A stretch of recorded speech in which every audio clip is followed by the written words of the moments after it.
So person offended me. It pained me to my heart. But I have to just be like you. I have to forgive. Grant me the grace to forgive and let it go. You are talking to your Father. Not I'm going out today. Time is even fast spent. Hi. You are speaking to God. Plain talking. And for me, I will tell you many times when my heart is burdened, I tell you when I go to God with it in prayers and just talk to Him about it, not shaking my head or praying in the spirit or praying in tongues or screaming, just plain talk. I tell you 99% of the time I come back lifted. In fact, 100% I come back lifted. No matter what it is. Is it a need? It doesn't mean the need has been supplied. It doesn't mean the need has been met. But when I go to God's presence and I talk with Him, the agitation, the anxiety is gone. When people offend me and it pains me to my heart, I just need to go to God's presence. Remember what David said? He said, I was angry, I was bothered when I saw that evil people are making progress and good people are suffering. He said, this thing pained me to my heart. He said, but then what happened? I went to God's presence. You must know how to go to God's presence and get comfort.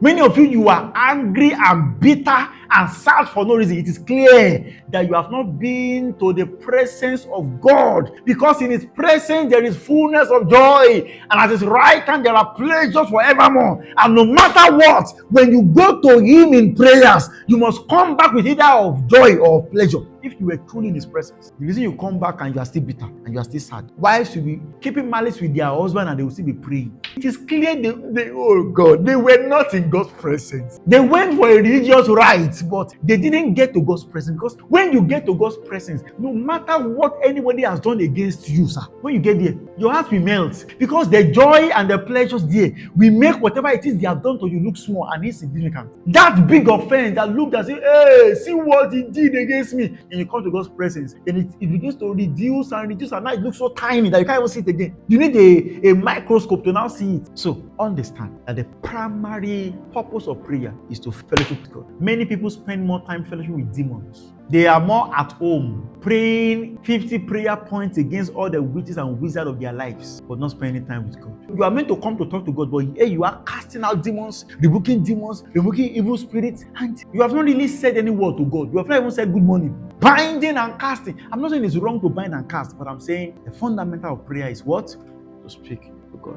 One of the privileges of speaking to God is that He speaks back to you. One of the easiest platforms to hear back from God is when you speak to Him. Just plain speaking. Take a walk. Go down your knees and just talk.